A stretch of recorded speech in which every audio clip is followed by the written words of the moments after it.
Bonjour. Bonjour. Bonjour à tous et bienvenue dans notre troisième atelier expert comptable, alors dédié cette semaine à l'implication humaine dans vos cabinets. Donc, je m'appelle Frédéric Tillard, je suis expert comptable dans un cabinet qui est situé à Granville, qui s'appelle Copilote, et je suis également le fondateur de l'alliance qui s'appelle le Label Copilote, voilà, qui fait partie qui vous invite aujourd'hui. Donc, on accompagne aujourd'hui plus de 30 cabinets sur l'ensemble du territoire français et on travaille avec ces cabinets sur trois axes, trois domaines qui sont donc l'humain, dont on va parler aujourd'hui, mais également le développement en matière de marketing, communication et vente, ainsi que sur l'axe numérique. Et puis, on mutualise aussi l'achat d'outils et de solutions métiers. Et j'ai le plaisir ce matin d'être accompagné par Mélissa, qui est la sachante sur le sujet, qui est consultante en management des équipes et à laquelle je vais laisser le soin de se présenter dans quelques instants.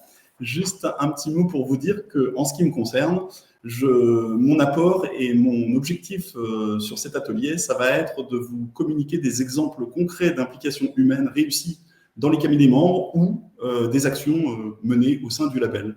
Je te laisse le soin de te présenter, Mélissa, c'est à toi. Oui, merci Frédéric. Bonjour à toutes, bonjour à tous. Donc Mélissa Demandre, je suis expert comptable et commissaire aux comptes depuis début 2019 et j'ai lancé mon cabinet qui s'appelle Madame Abeille. De base, je voulais faire un petit peu les deux, c'est-à-dire le métier d'expert comptable, commissaire aux comptes et puis de l'accompagnement au niveau du management des équipes. Et rapidement, j'ai été rattrapée par cette casquette qui me plaît beaucoup. Puisque pour moi, c'est vraiment quelque chose qui est né au moment où j'écrivais mon mémoire, dans le sens où j'ai suivi une formation en approche neurocognitive et comportementale.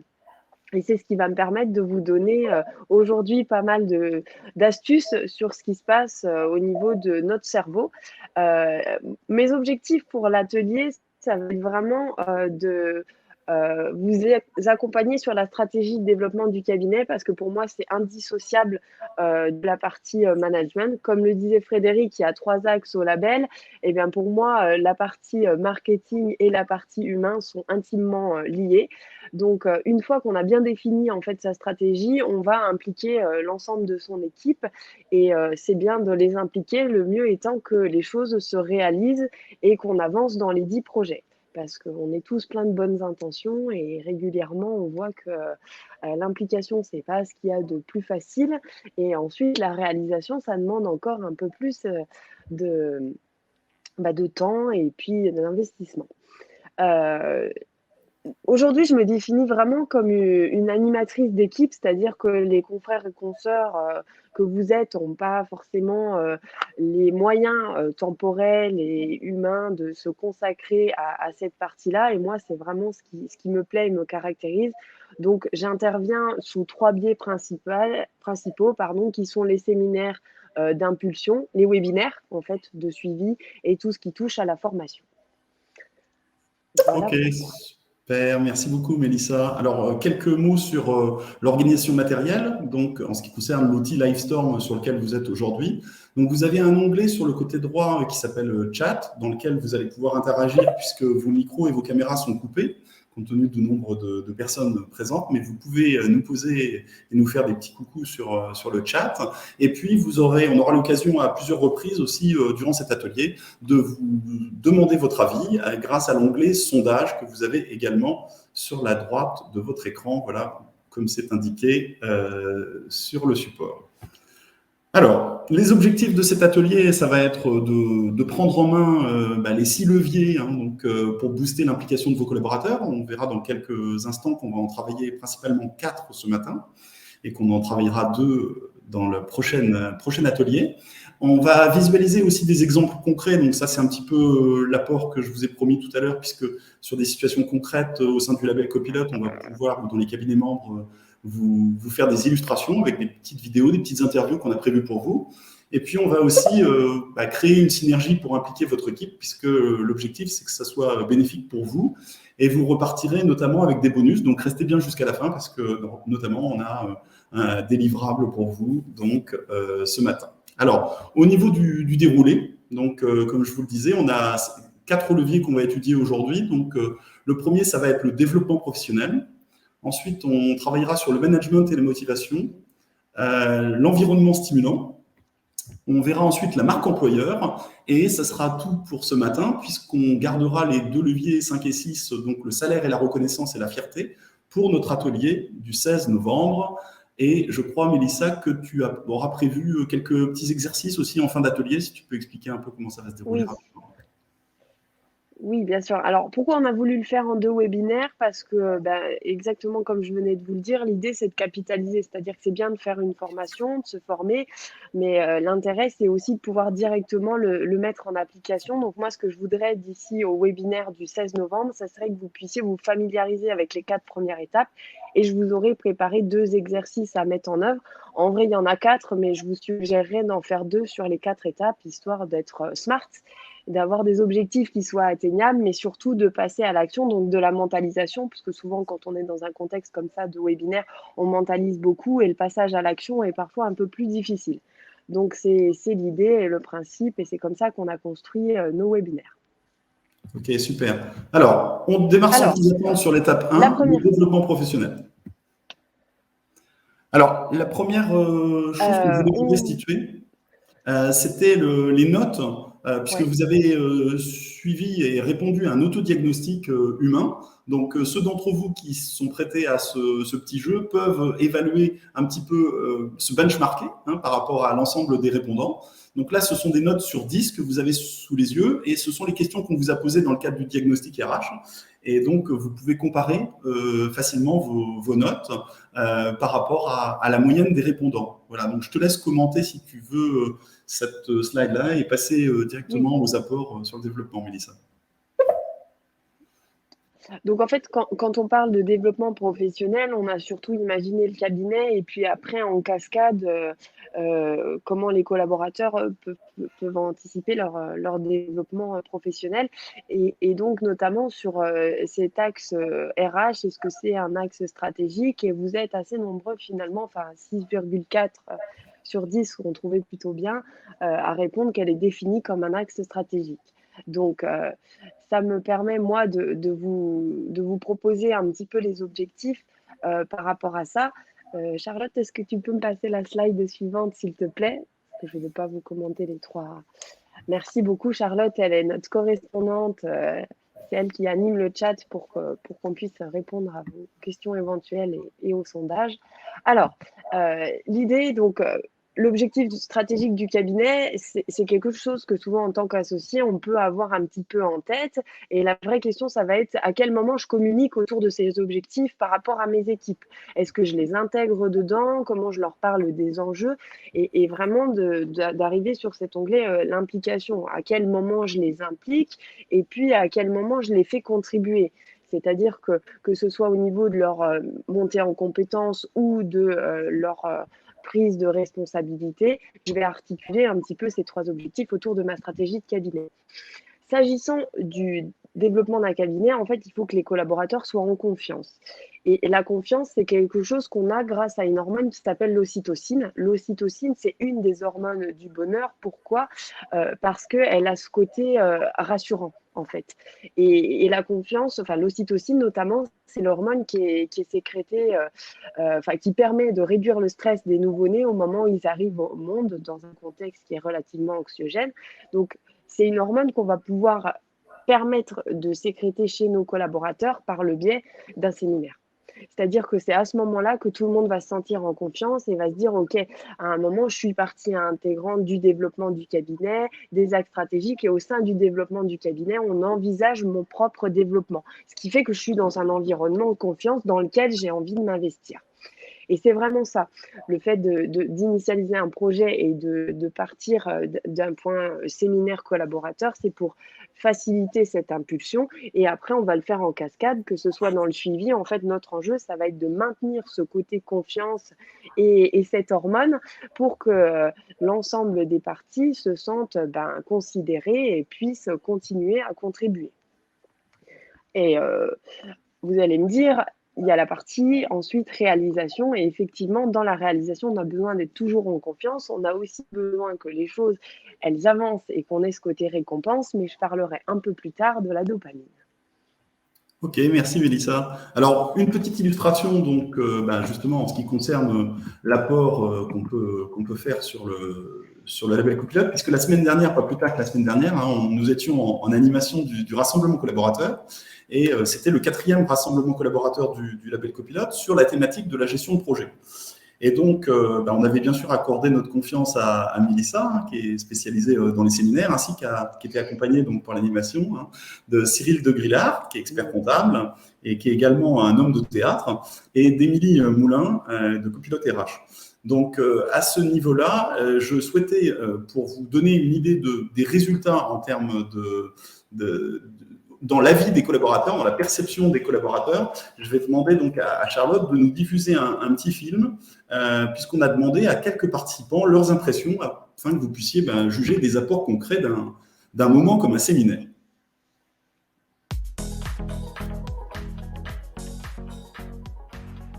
Le rassemblement collaborateur, pour moi, c'est des échanges avec d'autres cabinets, le développement, on peut échanger sur nos différentes manières de travailler, et aussi se rassembler, la convivialité. Le rassemblement collaborateur, c'est un moment à partager dans lequel on échange, dans lequel on a des nouvelles idées, et ça permet de donner une nouvelle impulsion à notre retour au cabinet. Cohésion, humour et humilité.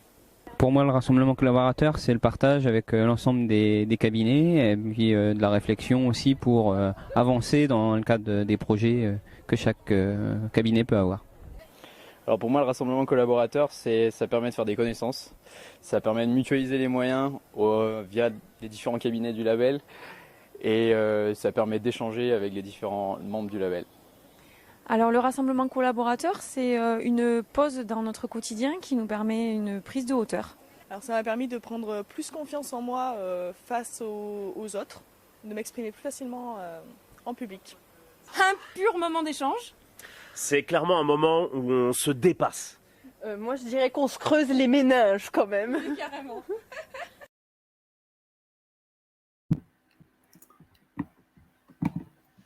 Parfait, oui, donc on a eu la conclusion, vous l'avez compris, de nos 3 animateurs. Donc, pour vous donner une idée des résultats en termes de satisfaction, puisque nous menons sur tous nos événements des enquêtes de satisfaction, on a une note sur 10, donc de probabilité de recommandation de 9,3.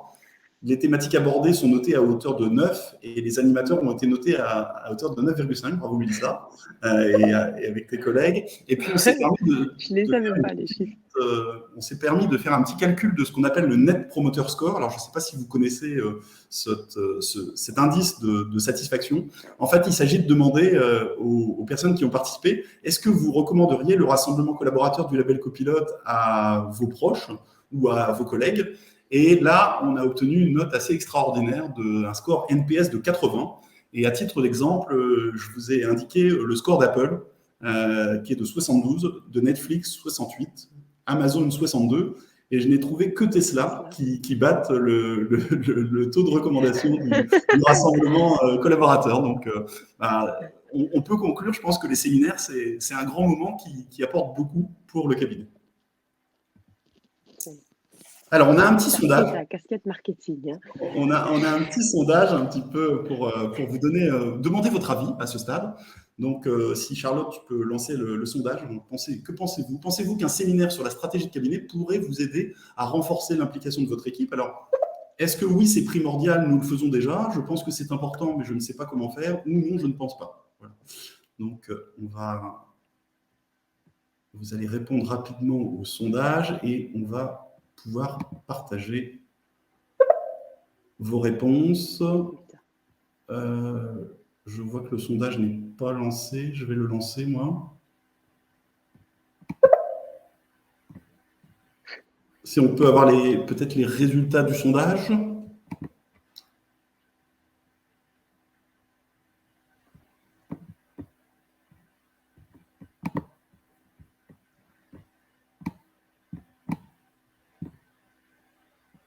Ah, ok. On a les résultats dans le chat. Hein, donc, 67% ont répondu que oui. Donc, vous êtes, merci Charlotte, vous êtes convaincu de Ah, l'importance bien. d'un séminaire d'équipe. Donc, merci beaucoup. On va passer sans plus attendre à l'étape 2. Donc, le management et la motivation. Et là encore, on va vous donner les résultats de vos autodiagnostics. Donc là, vous voyez, on est autour de 5,06, puisque c'est précis. Donc, sur l'analyse de personnalité notamment, est-ce qu'en matière de diagnostic humain, vous faites faire des tests de personnalité dans vos recrutements ou pas? Et est-ce que vous menez, par exemple, des entretiens de sortie de vos collaborateurs qui permettent parfois d'apprendre beaucoup de choses sur le cabinet et ce qui s'est passé? Alors, moi, je voulais commencer et introduire par un petit témoignage et je donnerai la parole à Mélissa ensuite pour commenter. Au sein du label Copilote, on travaille sur l'évolution des compétences des collaborateurs, notamment grâce à des clubs utilisateurs que nous avons mis en place, donc RCA, Agiris et bientôt ACD. Ce sont des points essentiels, nous semble-t-il, c'est de la motivation des collaborateurs, puisqu'on les responsabilise et on les implique dans des projets. Donc, l'implication et la responsabilisation dans des projets, on l'a observé au sein du label Copilote, sont des facteurs forcément de motivation des équipes. Et nous avons décidé de créer ces 3 clubs dans cet objectif. Donc, rapidement, qu'est-ce qu'on fait dans ces clubs? Donc, ça a été lancé cette année. On a déjà 3 clubs RCA qui se sont déroulés avec, à titre d'exemple, entre 20 et 32 participants. Vous voyez un peu les thématiques qu'on y aborde. Et à venir, une 4e participation. Mais encore une fois, ce qu'on voulait vous partager, c'était par exemple le témoignage d'un des collaborateurs qui est membre du cabinet AGD, qui est lui-même membre du label. Il s'agit de Mathieu Levantakis qui nous a donné son avis sur ce que lui apportent les clubs utilisateurs. Donc bonjour, je suis Mathieu, je suis collaborateur comptable au cabinet AGD. Donc j'ai un portefeuille de dossiers et je participe également à la mise en place des outils de gestion et depuis peu à la mise en place de vidéos de formation sur ces outils de gestion.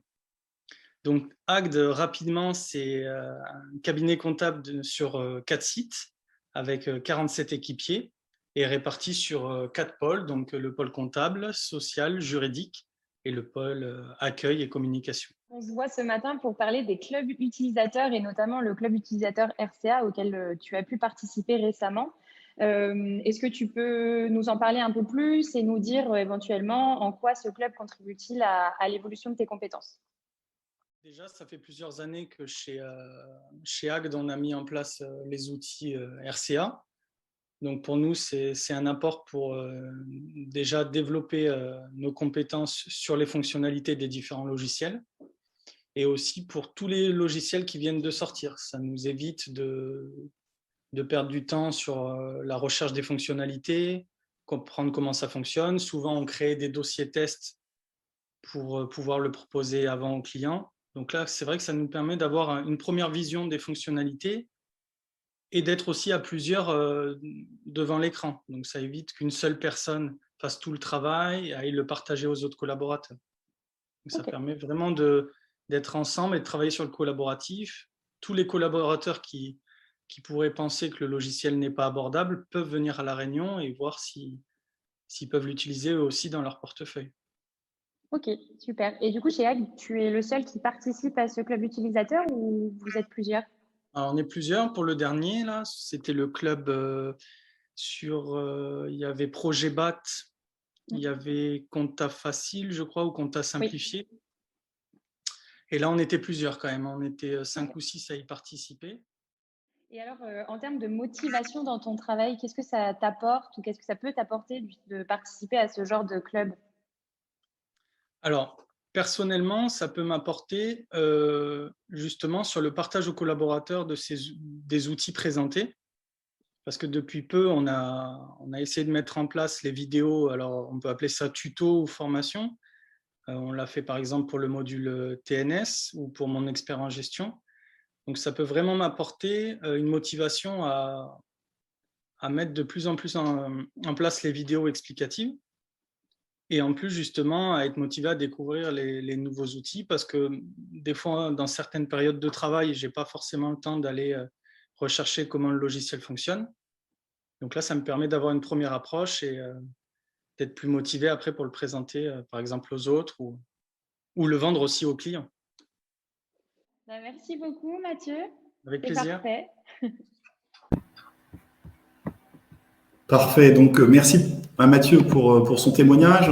Juste pour vous donner un peu un autre exemple de la motivation que ça a pu générer, on a ici un témoignage de Mathieu qui revenait donc du rassemblement collaborateur, hein, qui est donc c'était lundi matin. Je vous laisse juger vous-même de la motivation de ce jeune homme, hein, qui a posté ce post lundi dernier au retour du rassemblement collaborateur. Alors, j'imagine le bonheur des dirigeants de la société AGD quand il a pu exprimer ça. Hein, Mathieu, qui n'est pas chargé de communication, il fait de la communication, mais il est conseiller chez AGD. Donc, en exprimant clairement « je ne suis pas dispo », il fait un petit clin d'œil, je pense, à la sollicitation fréquente des recruteurs professionnels et se place en ambassadeur de son cabinet, en assurant en même temps la promotion d'un poste à pourvoir au sein du cabinet. Donc, ça fait rêver, c'est la réalité chez ACT, membre du label Copilote. Mélissa, c'est à toi. Mais c'est vrai qu'en fait, on associe souvent motivation et management, hein, parce que pour moi, c'est toujours cette question de comment savoir si un collaborateur, il va être motivé et il va s'investir. Et c'est là qu'on a toujours la réponse toute trouvée. Bah, t'as qu'à tester son profil. Alors, vous le savez, il existe beaucoup d'outils pour ça et de logiciels. J'ai fait un podcast, le premier podcast de Madame Abeille sur le sujet, tout ce qui touche autour du profilage. Il faut savoir que le profilage ou l'analyse des types de personnalités, ça poursuit 3 objectifs. Le premier, c'est vraiment la différenciation, c'est-à-dire, OK, quel est le panel de collaborateurs que j'ai au sein de mes équipes, comment je peux les différencier. Et c'est très important dans le sens où on apporte une prise de conscience sur les différences de chacun, parce que certains collaborateurs n'en ont pas conscience et certains managers non plus. C'est vraiment de se dire, OK, sur ça, on ne fonctionne pas du tout pareil et c'est OK. La deuxième, c'est qu'on apporte énormément de considération aux 10 collaborateurs. Effectivement, je vois bien que tu es un peu différent, que ton fonctionnement est pas le même sur ces sujets et j'ai envie de te laisser la possibilité d'avoir tes différences et de fonctionner différemment des autres. Parce qu'on est vraiment dans une logique de complémentarité. Et la troisième, et c'est souvent celle qu'on occulte, c'est d'articuler en fait ces profils pour leur permettre de travailler ensemble. En fait, le manager, il n'a pas toujours les moyens de cerner les motivations de ses collaborateurs et pas toujours le temps. Donc l'histoire des profils, c'est vraiment une bonne façon de pouvoir les catégoriser. Et j'aime pas ce côté, on veut les faire rentrer dans une case. Moi, je le lis vraiment différemment, dans le sens où c'est juste une façon de percevoir les motivations qu'il y a. Alors, quel que soit le type de profilage qu'on utilise, c'est OK. Moi, j'ai aussi une technique qui vient des neurosciences, puisqu'en fait, finalement, on retrouve les hormones qu'on a dans le cerveau à plus ou moins grande quantité selon les personnes qu'on a en face de nous. Et il y en a qui fonctionnent énormément à la dopamine. Donc la dopamine, le plaisir, la récompense, c'est d'avoir beaucoup de projets, c'est de pouvoir les faire se réaliser. On va avoir des profils plus ce que j'appelle acétylcholine. Donc l'acétylcholine, c'est une hormone qui permet l'innovation, qui donne du sens, qui développe ce côté curiosité qu'on a vu chez Mathieu quand il dit ben, moi j'ai la curiosité de savoir comment fonctionne en fait le logiciel et puis on a aussi l'hormone qu'on appelle le GABA. Donc le GABA c'est vraiment le calmant naturel, hein, c'est-à-dire que c'est quelque chose qu'on a en nous et de nombreuses personnes manquent cruellement de cette hormone. C'est pour ça qu'on va avoir tendance à être rassuré par un contexte très sécurisant où tout est cadré, planifié, on connaît nos échéances, nos délais, nos dossiers. Et puis, on a un dernier profil qui est beaucoup plus sérotonine sur tout ce qui est respect social. Donc, respect social, c'est comment je suis considérée dans le cabinet, en fait.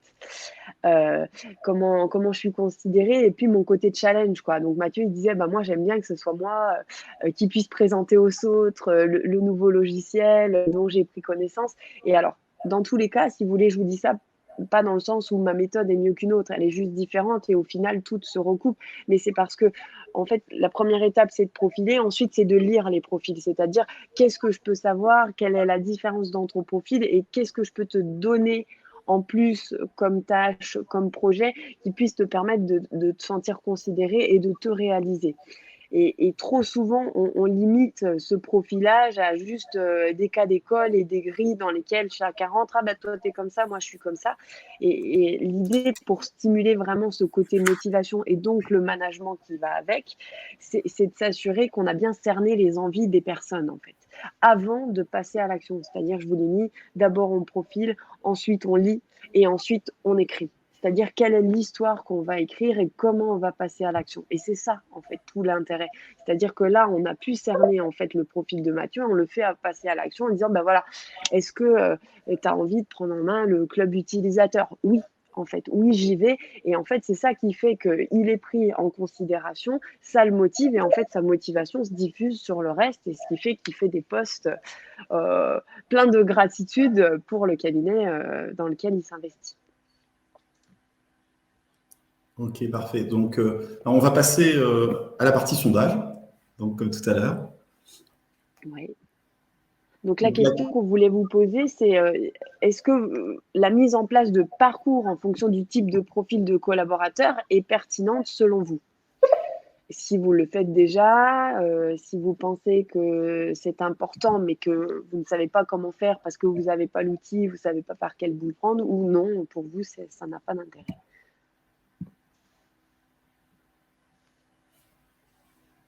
Alors, Charlotte doit recevoir les réponses. Si tu peux nous indiquer, pendant que vous votez, un petit peu les tendances.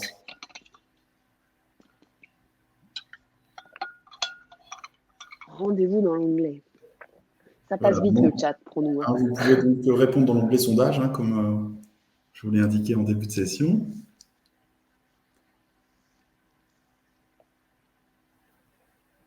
Alors, peut-être la diffusion des résultats du sondage. Ouais.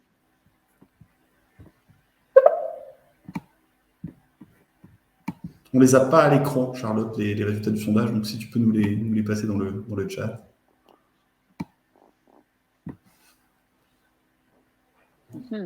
Ça arrive.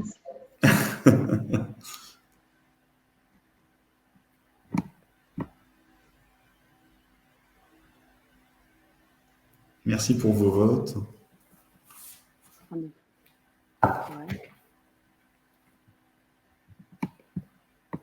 C'est le suspense. Ah. Ouais. Moi, j'ai l'impression que ça se remet. Enfin, vous n'avez peut-être pas encore répondu. Ou on a peut-être un souci technique. Ouais. Ah, étape 3. Dès qu'on les aura, on vous les partage, mais on va aller dans l'étape 3. Donc, un environnement stimulant. Donc, l'environnement stimulant... 54% le font déjà. Ah, ok, super. Eh bien, donc, c'est un bon chiffre. Et 46% trouvent que c'est important, mais ne savent pas comment le faire. Ben là, n'hésitez pas à nous contacter, à contacter Mélissa. Hein. On a tous nos outils. On a des outils clés en main à vous livrer pour réaliser ces analyses. Alors, l'environnement stimulant, donc troisième étape et troisième point clé de l'implication de vos équipiers. On a donc sur ce sujet, là aussi, fait le retour de ce que vous nous avez dit. Et là, il y a des notes assez contrastées, puisque en termes d'ambiance, c'est plutôt une très bonne note, donc 7 sur 10. Et on avait une question en matière de télétravail. Est-ce que vous avez mis en place une charte de fonctionnement? Et là, la note est un petit peu plus modérée, sachant que on pense que c'est important de mettre en place ce type de charte. Justement, on l'a constaté au sein des cabinets du label Copilote, pour que les collaborateurs sachent en fait quel est le cadre, en fait. Quel est le cadre du télétravail, pour qui c'est possible, pour qui c'est pas possible, et de communiquer là-dessus. Je pense que c'est un point important. En tout cas, beaucoup de cabinets du label l'ont déjà fait. Sans doute parce qu'en 2020, quand est arrivé le confinement, même si certains cabinets avaient déjà mis en place le télétravail depuis longtemps, on a été contraint, entre guillemets, de mettre en place un télétravail un petit peu par rapport à la situation. Et on a rapidement décidé, puisqu'on est assez réactif au sein du label Copilote, de mener deux demi-journées de travail sur le sujet, avec une première demi-journée qui s'est déroulée avec Valérie Le Potier-Muller, qui est spécialisée dans le télétravail, qui a à l'origine écrit son mémoire sur ce sujet et qui continue à creuser le sujet et à animer là-dessus. Et la deuxième demi-journée, elle nous a apporté un petit peu les bases juridiques, les éclairages juridiques et organisationnels au niveau de Valérie Le Potier-Muller. Et puis, on a choisi de mettre en avant et de partager l'expérience et les bonnes pratiques d'une consoeur et d'un confrère, donc Valérie Amirati et Olivier Mazeran, que j'ai fait intervenir dans le cadre de ce qu'on appelle le face-à-face au niveau du label Copilote. Et là, on a pu bénéficier de leurs bonnes pratiques, puisqu'ils pratiquent le télétravail depuis longtemps, de leurs bonnes pratiques et de leurs outils, et on leur a notamment posé un certain nombre de questions que vous avez à l'écran, et on a une demi-journée d'événements qui a été animée sur ce sujet, et là, et en exclusivité pour les participants à l'atelier, on a décidé de vous fournir bien les questions-réponses, donc en vidéo, donc les replays de cet événement qui a eu lieu en 2020, et pour vous faire partager un événement du label, d'avoir la perception de Valérie Amirati et d'Olivier Mazeran sur les questions que vous avez à l'écran. Donc, attendez bien la fin de l'atelier parce qu'on vous livrera la possibilité d'accéder à ces contenus-là. Donc, un morceau du face-à-face de l'événement qui a été animé par le label Copilote en 2020. On vous livre ça tout à l'heure. Je te passe le témoin, Mélissa. Alors moi, je voulais revenir sur... merci. Je voulais revenir sur le côté environnement stimulant parce qu'on parle beaucoup du télétravail, du fait du contexte. Mais pour moi, télétravail, ça pourrait presque s'appeler surcommunication parce que c'est pas parce qu'on est à distance qu'on communique pas. Et surcommunication parce qu'effectivement, il va falloir beaucoup communiquer autour de ce mode d'organisation. 3 objectifs, comme d'habitude. Le premier, c'est l'adaptabilité. Je ne vais pas vous refaire un laïus sur le Covid, ni sur tout autre mode de contexte. Je vais juste vous donner un exemple que j'ai vécu quand j'étais en cabinet, où en fait un matin on est arrivé et il y avait une inondation par l'étage du haut. Donc nous on était au 4 et au 5e étage, ils ont laissé un robinet. Inondation, il y avait ça d'eau, les fonds plafonds avaient coulé sur les bureaux, c'était le chaos. Et donc rapidement, alors comme le cabinet était sur 2 étages, donc à savoir au 4 et au 7, une solution c'était de se dire on rapatrie tout le monde au 7e. Vous vous doutez bien que si on avait 2 étages, c'est qu'on ne pouvait pas faire tenir tous les collaborateurs sur un seul, nécessairement. Donc en fait, il a fallu s'adapter. Et donc pour moi en discuter, c'est-à-dire qu'est-ce qu'on fait, qui on met en télétravail en fonction de vos jobs, en fonction, donc moi étant à l'audit à ce moment-là, on était 2 experts comptables stagiaires sur le pôle audit, donc plus facile pour nous d'être en autonomie, plus facile pour nous aussi parce que beaucoup en déplacement du fait de l'audit, donc finalement c'était presque évident qu'on serait celle en télétravail. Pour autant, je pense qu'on aurait gagné au cabinet à plus communiquer, notamment au reste de l'équipe, en disant, bon, là, il faut s'adapter. Est-ce que vous êtes d'accord que c'est plus logique que cette équipe-là s'en aille, ce qui permette aux collaborateurs comptables de travailler dans la salle de réunion en haut, en open space, pour pouvoir vraiment échanger et rester dans une optique d'intelligence collective? Et l'idée, c'est vraiment ça, c'est-à-dire quand on surcommunique, c'est OK, comment on s'adapte avec que ce soit les contraintes géographiques ou les contraintes de dossier. Le deuxième, et ça va avec, c'est la flexibilité. C'est-à-dire le télétravail et l'environnement, il est stimulant parce qu'il est flexible. Donc, est-ce que c'est déjà en place? Est-ce qu'on le fait dans certaines circonstances? Est-ce que ça donne effectivement de la flexibilité ou pas du tout? C'est-à-dire que, en fait, si on ne communique pas, on ne peut pas savoir. Et il y a effectivement certaines personnes pour qui le télétravail n'est pas du tout flexible. J'en sais rien. Enfin, quand on a ses enfants à la maison, c'est pas tellement flexible de se retrouver en télétravail parce qu'en fait, on est extrêmement sollicité et que les enfants ont du mal à comprendre qu'en fait, on est à la maison, mais qu'on est comme si on était au travail. Et ça m'emmène sur mon troisième objectif qui est vraiment qu'est-ce qu'on fait de l'équilibre? On parle énormément d'équilibre vie pro, vie privée et qu'est-ce que ça signifie? C'est-à-dire que tant qu'on n'a pas communiqué avec les équipes autour de cette notion-là, on ne peut pas savoir ce qui intéresse chacun.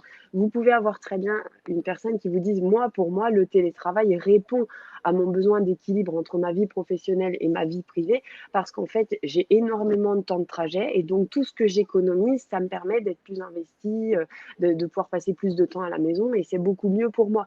Et d'autres qui vont vous dire, non, mais pour moi, pas du tout parce que le fait d'avoir installé un bureau dans mon domicile, c'est quelque chose qui me coûte énormément parce que je n'ai plus la séparation entre mes deux univers de vie.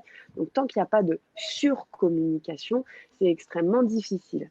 Je voulais ajouter aussi le fait que la majorité des collaborateurs et nous aussi, les associés, on a des besoins de justice et d'équité qui sont exacerbés. C'est-à-dire que tant qu'on ne nous a pas dit, OK, aujourd'hui, il y a des divergences de traitement qui sont justifiées par tel et tel point, c'est extrêmement difficile pour le cerveau de comprendre pourquoi un tel a eu le droit d'avoir du télétravail et vient d'être embauché en étant 5 jours sur 5 en télétravail, que quelqu'un d'autre qui a été embauché 3 mois avant bénéficie d'une demi-journée et que d'autres n'ont même pas le droit de faire du télétravail. Et en fait, tant que les choses ne sont pas dites et pas posées à plat, il y a ce sentiment d'injustice. Alors qu'une fois qu'on dit, cette personne, elle est susceptible et elle peut faire du télétravail parce qu'elle travaille sur la communication, le marketing et qu'elle a moins besoin d'être au cabinet, qu'il se trouve que comme elle fait en parallèle ses études, elle vit un peu plus loin, etc. Mais les choses sont posées et c'est factuel. Ce qui m'amène en fait à ce qu'on peut proposer, et c'est pour ça qu'on insistait un petit peu sur le terme de charte, parce que dans la charte, il ne s'agit pas forcément de faire le règlement intérieur du télétravail. C'est plutôt d'avoir un moment, donc soit une réunion préalable, soit un petit brainstorming avec les équipes sur qu'est-ce qu'on met là-dedans. Et c'est ça qui va en fait faire que la situation va bien se passer. C'est une application qui sera, une organisation qui sera fluide et qui conviendra à chacun parce qu'à un moment, on aura dit, OK, j'ai bien entendu tes demandes, mais quelque part, on a arbitré, on a fait un choix et on était tous d'accord sur ce process. Un process, du formalisme, une application. OK, on va passer, je crois, au sondage. Donc, on va vous proposer directement au sondage. Voilà. Vas-y Frédéric, si tu veux. Donc, pensez-vous que l'intervention d'un consultant pourrait faciliter la communication sur les attentes liées à l'environnement de travail, puisqu'on est sur la partie liée à l'environnement stimulant. Donc, oui, cela permettrait de fluidifier les échanges. C'est parfois utile d'avoir quelqu'un qui peut jouer un petit peu un rôle d'intermédiaire ou de révélateur. Je dois y réfléchir et aimerais en savoir plus ou non, je ne pense pas. Donc là, on va vous laisser voter dans l'onglet sondage, toujours sur la droite de votre écran. Et Olivier nous fait la remarque que, bien qu'il ait une équipe jeune, il indique qu'elle n'est pas forcément motivée pour le télétravail. Donc, peut-être est-ce le fait d'être un peu à la campagne, peut-être aussi. Je ne sais pas ton avis, Mélissa, pendant qu'on répond au sondage. Mais moi, je connais bien le cabinet d'Olivier et Amanda, si elle est par là, parce que c'est le cabinet dans lequel j'ai commencé ma carrière et c'est Olivier qui m'a donné envie de faire ce métier. Donc, je rends à César ce qui est à César. Mais il y a le fait d'être à la campagne et puis c'est un cabinet, enfin moi, de souvenirs où il y a un vrai lien entre les équipes et les gens ont besoin d'échanger et de partager. Alors, peut-être qu'Amanda va me dire, parce qu'Amanda, pareil, elle a continué, elle a avancé jusqu'à l'association dans le cabinet. Elle a peut-être aussi son recul par rapport au fait qu'elle a été à la fois collaboratrice et qu'elle est montée. Mais je pense qu'il y a vraiment ce côté chez Terre de Conseil où il y a une vraie cohésion entre les membres de l'équipe et c'est ce qui fait que les gens n'ont pas envie de se retrouver tout seuls. C'est chouette. C'est l'intelligence collective. Alors, le sondage. Alors, super, les résultats, on les indique. Donc, je te laisse les commenter, Mélissa. Oui. Alors, attends, moi, je ne l'ai pas vu. Alors, oui, 46% cela permettrait. Non, je ne pense pas. À 38%, je suis assez surprise. D'accord. Mais bon, en fait, je suis surprise, mais ça veut dire dans le bon sens. Parce que... Il y a quand même 62% des... C'est surprise dans le bon sens parce que... 62% des confrères et consoeurs pensent que ça peut être intéressant de réfléchir à l'intervention d'un consultant. Donc, écoute, on oui. sait mais quand dans le nom, moi, j'entends... Ouais. Dans le non, j'entends aussi, c'est quelque chose pour lequel j'ai pas besoin de quelqu'un et du coup, j'arrive à le faire moi et c'est très bien. Ça veut dire C'est qu'en ça. fait, il y a la surcommunication est fluide. C'est-à-dire que moi, j'ai beaucoup de confrères et consoeurs qui me disent, bah, parfois, les collaborateurs osent pas me parler à moi et c'est plus facile de passer par quelqu'un d'extérieur. Parce que quand je dis surcommunication, c'est communiquer au-delà de ce qu'on fait habituellement. Ok, super. Bah, merci pour ce partage, Charlotte. On lit aussi en direct le commentaire de Pascal qui nous indique que, contrairement à ce qu'on pourrait penser, parfois les jeunes collaborateurs, justement, sont les plus enclins à revenir sur leur lieu de travail par rapport aux plus de 40 ans. On l'a constaté aussi, effectivement. Voilà. Très bien. Alors, on va passer à la Oui, partie puis 4. tout le côté social, confiance. Oui, on va passer à la partie Marque 4, donc employeur. quatrième levier, donc la marque employeur. Alors la marque employeur de votre cabinet, et là encore, on va reprendre le diagnostic sur les questions plus liées voilà, au partage des objectifs stratégiques, par exemple. Attachez-vous de l'importance à la vie de vos collaborateurs sur leur process de travail. Accordez-vous de la liberté d'action sur l'organisation d'événements. Donc, vous pouvez là aussi vous auto-évaluer. Sur ces questions. Alors, on a prévu de vous parler de la marque employeur, et la marque employeur de votre cabinet, ben finalement, c'est quoi? C'est l'image de votre cabinet du point de vue auprès de vos collaborateurs. Donc, mais c'est aussi l'image, pas seulement auprès de vos collaborateurs, auprès de vos candidats potentiels. Parce que le recrutement, c'est un facteur clé aujourd'hui, et donc communiquer vis-à-vis des futurs recrutés, c'est aussi grâce à la marque employeur. Alors, il s'agit de la stratégie de communication. Alors, on est à la synthèse entre le RH et la communication. Donc, il s'agit de la stratégie de communication sur votre réputation, sur vos valeurs, sur votre culture d'entreprise.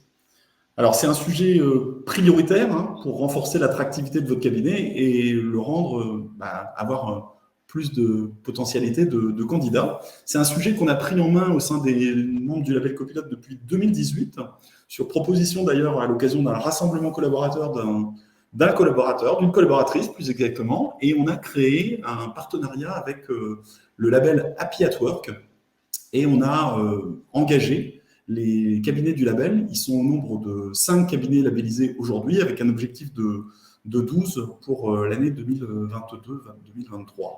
Alors, ça consiste en quoi en fait? Ça consiste à poser un certain nombre de questions en anonyme, mais avant de rentrer dans le détail de ces questions, je voulais vous montrer les résultats des cabinets du label avec trois questions clés.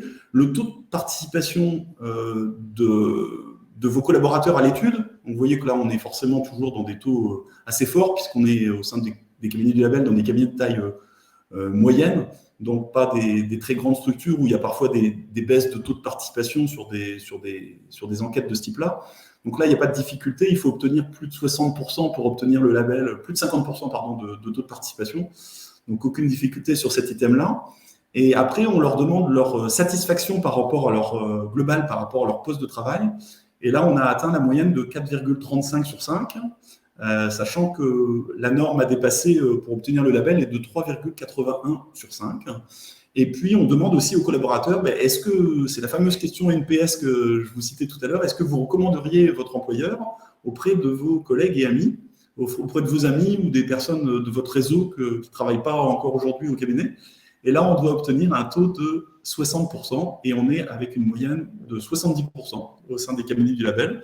Donc, nous, on engage les cabinets à mener ces enquêtes et on peut le faire pour vous, qui permettent d'explorer la motivation de l'équipe, d'améliorer l'engagement, la performance, de développer l'attractivité du cabinet. C'est-à-dire, première étape, c'est on sonde, ensuite on analyse, et puis enfin, ce sont des enquêtes anonymes. J'insiste vraiment sur ce point-là parce que ce n'est que lorsque l'enquête est anonyme et qu'elle n'est pas vraiment menée par le cabinet mais par un tiers que les collaborateurs ont confiance dans l'anonymat de l'enquête. Et ça, c'est une grande force de ces enquêtes parce que c'est grâce à la vérité de ce qu'ils pensent et ce qu'ils peuvent exprimer seulement grâce à cet anonymat que vous allez apprendre tout ce qu'il faudrait éventuellement faire évoluer au sein de votre cabinet et améliorer.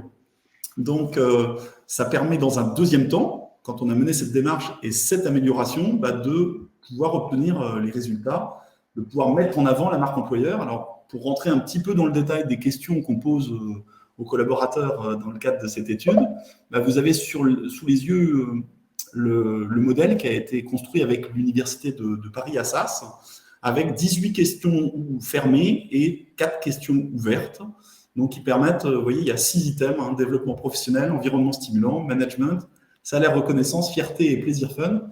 Et vous remarquerez que ce sont les 6 items qu'on a décidé de traiter dans le cadre de notre webinaire, parce que effectivement, ça résume bien la satisfaction ou l'implication des collaborateurs dans un cabinet, que le cabinet soit performant sur chacun de ces 6 items. Je te transmets le témoin, Mélissa, pour que tu puisses nous parler. Ça nous permettait de structurer notre démarche. Voilà, c'est ça, comment on fait. Oui. Alors, moi, quand j'entends marque employeur, c'est vraiment aussi de montrer ce qu'on est prêt à faire pour faire avancer ses équipes.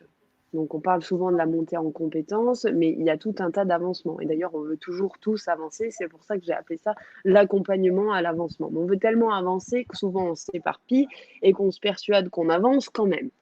Donc, je reprends toujours mes 3 objectifs. Le premier, c'est que je vais définir. Par rapport à tout ce qui a été suggéré par Frédéric, qu'est-ce que vous allez retenir pour mettre en place votre marque employeur? Ça ne sert à rien de tout vouloir faire, sinon, comme d'habitude, on fait à moitié. Donc, l'idée, c'est est-ce que je décide de faire des bonnes pratiques? Est-ce que je mets une charte de valeurs en place? Est-ce que je décide de me faire labelliser Happy at Work? Dans tous les cas, on le définit avant de passer à l'étape réalisation. Et la réalisation, c'est comment j'orchestre les choses. Donc, on l'a vu, ça peut être des séminaires, ça peut être des réunions, du brainstorming, un suivi. Et comment je le concrétise? C'est le fait qu'il y a des livrables qui avancent et que sur le même principe, hein, on n'en a pas beaucoup parlé, mais au label, on fait des labos. Moi, j'anime ce qu'on appelle les labos du label. C'est des cabinets membres qui se réunissent et qui travaillent sur les différents projets qu'on a. Il y a dû y avoir des labos pour Happy at Work au moment où on l'a développé. Et là, l'idée, en fait, c'est de faire la même chose, mais plutôt par cabinet. C'est-à-dire qu'au label, on le fait en intelligence collective, mais quand il s'agit, OK, maintenant je développe ma marque employeur, qu'est-ce que je fais? Et c'est d'avoir un suivi en interne. Pourquoi? Parce que en approche neurocognitive et comportementale, il y a un phénomène qui s'appelle le stress de fuite. Le stress de fuite, c'est quelque chose auquel on est confronté parce qu'on ne sait pas encore faire, puisqu'on ne l'a pas beaucoup fait, et c'est l'inconnu. Alors, ce que les gens appellent vulgairement la zone de confort, que moi je déteste appeler comme ça, parce que cette zone, elle est absolument pas confortable. Elle est connue et rassurante, mais elle n'est pas confortable, puisque souvent on est entre 2 eaux et en fait on reste dans ce qui est rassurant. Donc l'idée là, c'est de passer outre ce fameux stress, et il y a 2 explications neurocognitives. La première, c'est de se dire, en fait la marque employeur, c'est pas ma priorité et c'est OK. C'est aussi ce que j'appelle la façon socialement acceptable de dire je m'en moque ou j'ai pas le temps. C'est pas qu'on n'a pas le temps, c'est qu'on n'en fait pas une priorité. La deuxième chose, c'est en fait, et c'est souvent la plus plausible, et c'est celle qui est responsable de ce fameux stress de fuite, c'est de se dire en fait ça me fait peur et il y a tellement de choses à faire que je m'y perds, que je brasse et que je fais tout sauf des choses qui concrètement me permettent d'avancer. Et alors à ce moment-là, j'ai tendance à proposer un suivi que j'appelle le JT des projets, où en fait la fameuse contrainte de restitution, c'est moi. C'est-à-dire que les équipes, elles me présentent à moi l'avancement du projet. OK, on a décidé de bosser sur la marque employeur. On a décidé de mettre en place une charte de valeurs au cabinet. OK, mais qui est-ce qui fait quoi, comment? Et en fait, par ces JT, que j'appelle ça un JT parce qu'en fait, il est structuré de plusieurs façons. On a la météo du projet et des personnes qui prennent part au projet. C'est comment je me sens par rapport à ce projet.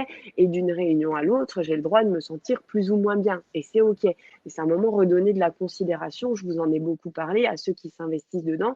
Et puis, c'est de dire, OK, dans mon fil rouge, j'en suis où? Et quel est le livrable que je peux fournir? Donc, la contrainte, dans ce cas-là, c'est moi, et c'est ce qui permet de contrecarrer ce fameux stress de fuite. Je vous l'ai remis aussi en 3 phases synthétiques pour ceux qui seraient plus sensibles au langage de l'informatique. En informatique, on va programmer les choses, hein. De toute façon, c'est ce qu'on fait quand on mentalise. Et puis, on va initialiser notre programme, commencer à lancer la machine, et puis ce faisant, ça va devenir un réflexe, et ensuite, ça s'exécute. Et c'est la routine, l'autorun, quoi. Ça se réalise et ça se concrétise. Voilà pour l'apport neuro, ce qui nous emmène directement à notre partie sondage, et ça sera notre dernier, enfin il me semble, un des derniers sondages du jour, parce qu'on arrive à la 4e étape. Oui, Alors, Alors, pensez-vous que Happy at Work pourrait renforcer votre marque employeur? ok, Je super. vous invite à aller dans la partie sondage. Toujours dans la partie sondage, la démarche que je vous ai présentée tout à l'heure, un petit peu d'obtenir un label pour recruter plus facilement. D'abord, améliorer les pratiques du cabinet. Je dois y réfléchir. Recruter plus facilement. On va également être attentif sur le chat puisque Charlotte va nous publier les résultats. Ah, merci Manon. Je suis désolée, je ne réponds pas toujours, mais je vois parfois les chats, parfois pas. Ok, super. Manon, je vois que chez Deneuve, de toute façon, il y a quelques idées qui plaisent. Hein. J'ai retenu que le gong vous avait beaucoup plu. Pardon Frédéric, je t'ai coupé. Donc là, on est à 100% de personnes qui sont convaincues ou qui souhaitent étudier le sujet de manière plus précise. Hein. Donc, je crois que le recrutement, c'est un sujet sensible dans les cabinets en ce moment et je ne pense pas que ce soit sur le point de s'améliorer. Donc, il faut se préparer à être plus visible et plus attractif. Je pense que vous avez raison là-dessus. En tout cas, j'adhère. En tout cas, c'est la démarche qu'on a démarrée en 2018 et dans laquelle on est maintenant bien avancé. Alors, justement, si on va plus loin, et là, je vais te recéder la parole pour que tu nous expliques, Mélissa, comment va se dérouler la prochaine session et ce qu'on pourrait faire entre les deux sessions. Yes. J'ai un décalage, je suis désolée, entre ton son et ton image. Je sais pas oui. Alors, la prochaine session, l'idée, alors on va regarder un petit moment de questions-réponses là à la fin qui sera assez court, mais l'idée du prochain webinaire, c'est d'avoir vraiment votre retour et de faire le point sur les exercices que vous aurez pu mettre en application, en fait, qu'ils soient vraiment, nous, on sera là pour répondre à vos questions et voir ce qui a été plus difficile à mettre en place pour toujours cet objectif de vous faire passer à l'action et qu'on capitalise sur ce webinaire. Et ensuite, on verra nos 2 derniers leviers. Donc, je passe directement au premier exercice que je vous propose, qui était relatif à l'étape 1 et au développement professionnel. Sur la base de la question qu'on vous a posée, est-ce que vous avez organisé un séminaire d'implication des collaborateurs, donc d'implication des collaborateurs dans les projets du cabinet? Donc, pas seulement un séminaire quelque part team building, mais vraiment d'avoir dit, voilà, aujourd'hui, les projets du cabinet, c'est ça, et on vous en parle parce qu'on a envie que vous soyez partie prenante de ces projets. Donc, si la réponse est oui, je vous propose de planifier une réunion très courte parce que pour moi, les réunions de 2 heures, c'est pas, enfin, on délaie, on parle d'autre chose. C'est vraiment de se dire c'est 30 minutes, donc c'est court pour tout le monde, ce qui fait que c'est réalisable et de faire le point sur où on est en fait. L'idée, c'est de savoir où vous en êtes avant le 16 novembre. Pourquoi? Parce que derrière, pour moi, le 16 novembre, il y a la dernière deadline du 31-12 et on va tous se laisser embarquer dans la période fiscale. Si on fait ça, c'est-à-dire si on n'a pas mis en place des réunions avant, au moins pour remobiliser les équipes, parce qu'en fait, c'est toujours pareil, le cerveau, il a besoin de savoir où il va. Et il sait très bien qu'il va se faire, en fait, on va changer la fenêtre et on va lui mettre la fenêtre période fiscale. Mais si, au préalable, on a glissé la fenêtre avant objectif, projet, cabinet, en fait, ça va rester en filigrane dans sa tête et ça va lui permettre de pouvoir avancer sur les projets et de garder ça en mémoire. Et c'est super important. Sinon, en fait, on va se retrouver au mois de septembre l'année prochaine et on va devoir tout recommencer. Donc, en fait, on aura perdu 1 an et chaque année, on va attendre. Donc, l'idée, c'est de planifier cette petite réunion pour savoir où on en est des projets. Si vous n'avez pas organisé de séminaire d'implication, c'est pareil de faire une petite réunion pour faire le point sur quels sont, à leur sens, donc aux collaborateurs, leur laisser la parole, les projets prioritaires en matière de développement. Et c'est là que vous allez avoir des choses qui vont sortir. On a migré à CD, il faudrait peut-être impérativement qu'on ait en place une hotline pendant les trucs et donc d'organiser les choses avant. Ou alors, là, on a rentré toute une série de nouveaux clients et c'est vrai que comme on a un petit peu changé le process, est-ce qu'on ne pourrait pas remettre à jour notre livret d'accueil? Et ça va être des choses assez basiques, hein. C'est-à-dire que vous, quand vous pensez projet cabinet, vous êtes sur des choses beaucoup plus globales, ce que moi j'appelle des exigences, hein, c'est-à-dire qu'il y a du poids et en fait les collaborateurs sont sur des choses beaucoup plus terre à terre, beaucoup plus ciblées, quoi. En fait ça, il nous le manque, on l'a pas. Ah oui, c'est vrai que ça on l'a pas et ça serait finalement la première étape du projet. Bref, donc, je ne vais pas m'étaler autant sur les autres exercices. Premier exercice, donc vous en avez 2 à choisir sur les 4. Voilà, il y a 4 propositions. Le second, c'est sur le management, c'est est-ce que vous utilisez un outil de détermination des profils? Si oui, de faire une réunion de brainstorming, à chaque fois, ce sera des petites réunions de 30 minutes, ce qui fait que ça vous fait 1 heure en fait. Vous avez 1 heure de webinaire, 1 heure de travail à faire d'ici au prochain. Qu'est-ce qu'on fait de ces profils, quoi? Est-ce que vous en avez déjà discuté? Donc, une mini-réunion, 30 minutes, pas plus, pour que ça fuse. Qu'est-ce qu'on fait de ces profils? Est-ce qu'on décide de faire des projets par profil? Est-ce qu'on crée des équipes par projet en mixant les profils? Mais qu'est-ce qu'on fait? Et si vous n'en avez pas encore d'outils, d'interroger les collaborateurs sur, pour eux, est-ce que ça a du sens de faire du profilage? Ok. Exercice numéro 3, environnement stimulant. Donc, c'est ma charte ou mon organisation basée autour du télétravail. Si vous l'avez fait, donc s'il y a déjà une charte et une organisation, de faire une réunion de 30 minutes ou un quiz en ligne sur le fonctionnement, c'est-à-dire d'avoir un retour. On est dans le cadre de la surcommunication. Est-ce que effectivement j'ai un bon retour? Est-ce que ça va? Qu'est-ce qui marche? Qu'est-ce qui marche pas? Et si vous l'avez pas fait, est-ce que pour les collaborateurs, c'est important de mettre en place une telle organisation où les choses seraient factuellement énoncées et un petit peu précisées, quoi, formalisées? Et dernier exercice que je vous propose, encore une fois, je répète, c'est 2 sur les 4. Si vous voulez faire les 4, c'est 2 heures de boulot au lieu d'1, mais moi, ça me va. Est-ce que vous êtes labellisé Happy at Work? Oui, planifiez un petit brainstorming pour savoir comment vous allez le mettre en avant par rapport aux futurs collaborateurs et aux candidats dans une optique de recrutement. Si vous ne l'avez pas fait, je vous invite à faire une petite réunion pour savoir si ça peut plaire aux collaborateurs et s'ils y voient un intérêt. Parce que, comme on vous l'a expliqué, il y a tout ce côté, est-ce que je me sens satisfait? Est-ce que je suis motivée par ce que je fais? Est-ce que j'ai du fun dans mon travail, etc. Alors, le PowerPoint, je vois la question. Normalement, on va vous envoyer celui avec les exercices. Charlotte, je crois que c'était Oui, c'est prévu, en effet. Et de toute façon, vous aurez le replay. Voilà, vous avez le replay, mais vous aurez également le PowerPoint des 4 exercices pour faire votre choix sur les 2 que vous allez retenir. Et on va passer, sans plus attendre, aux questions-réponses. Voilà, quelques minutes. Voilà. Donc, si vous avez des questions, est-ce que vous pouvez les poser dans le chat, s'il vous plaît? Alors, il y a déjà une question, je crois. Avez-vous un modèle de quiz à faire passer aux collaborateurs pour savoir ce qui roule ou ce qui ne roule pas? Question de Manon. Manon, moi, il n'y a pas eu de rapport d'étonnement. Je suis étonnée parce que ça va bien dans un rapport d'étonnement. Alors moi, j'essaie de ne pas poser trop de questions fermées, de laisser vraiment libre.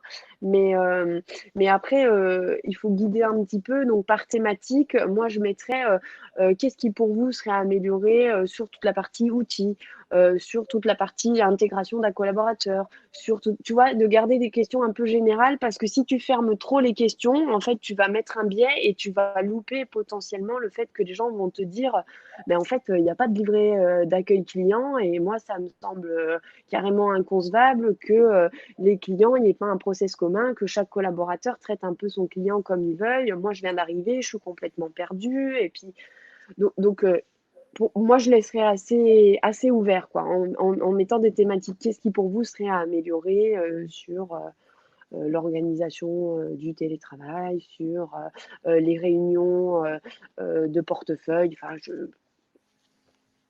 D'accord. Je resterai assez large. La question de Manon était plutôt sur le télétravail, mais effectivement, l'idée du quiz peut aussi être facilement élargie. Alors, on a aussi une question d'Olivier. Ouais. Donc, est-ce que la bonne solution ne consiste pas à faire un audit initial, suivi ensuite d'un programme personnalisé ou de travailler sur les points qui semblent manquants serait déjà suffisant? Alors, je vais faire une confidence. Au début, je proposais des audits initiaux et les confrères et consoeurs ne sont pas tous aptes à se faire auditer. C'est quelque chose, moi, pour avoir été commissaire aux comptes, c'est quelque chose qui est mal vu. Donc, en fait, j'appelle pas ça un audit et en fait, le séminaire me sert d'audit. C'est-à-dire que quand j'interviens et que je fais un séminaire, je vois tout de suite ce qui va pas. Et en fait, les gens sont dans une dynamique où ils sont pas contrôlés, quoi. Ils sont dans une dynamique où je partage ce qui se passe, en fait, et ce que je vis dans mon cabinet. Et en fait, c'est à ce moment-là que moi, je peux faire un audit et on fait un débrief, que ce soit en partie avec les équipes au cours du séminaire ou après avec les associés. Je ne sais pas si ça répond à ta question. On a une question d'Amanda. Le label Happy at Work. Oui. Olivier te remercie, mais Amanda demande s'il y a une plaquette de présentation du label Happy at Work. Oui, en effet, il y en a une. Donc, ceux qui sont intéressés par la plaquette de présentation peuvent nous l'indiquer dans le chat et ou nous contacter directement Charlotte. Et Charlotte vous enverra cette plaquette. Comme ça, vous aurez la possibilité de communiquer dessus. Super. Alors, super, merci Amanda. Alors, il y a plusieurs personnes qui sont en train de donner leurs coordonnées, c'est parfait. Bon, au niveau des questions, on a surtout prévu un temps d'échange sur la deuxième session, donc prochain webinaire dont vous avez noté la date le 16 novembre. Donc, merci pour les coordonnées que vous nous communiquez. On va peut-être vous proposer, puisque c'est aussi un engagement qu'on a pris vis-à-vis de vous, de vous livrer un petit cadeau, un petit bonus à la fin de cet atelier. Et le bonus, c'est justement ce face-à-face télétravail donc, entre Valérie Amirati et Olivier Mazeran, dont je vous ai parlé tout à l'heure. Donc, pour l'obtenir, on vous propose 3 solutions. La première, c'est de nous laisser votre numéro de mobile dans le chat et si vous ne le souhaitez pas pour des raisons de confidentialité, vous pouvez bien sûr aussi l'envoyer à Charlotte, donc c.hervieux@label-co-pilote.com. Alors pourquoi votre numéro de mobile? Tout simplement parce que comme c'est une application mobile, on va vous envoyer directement un lien par SMS sur votre mobile pour que vous puissiez la télécharger.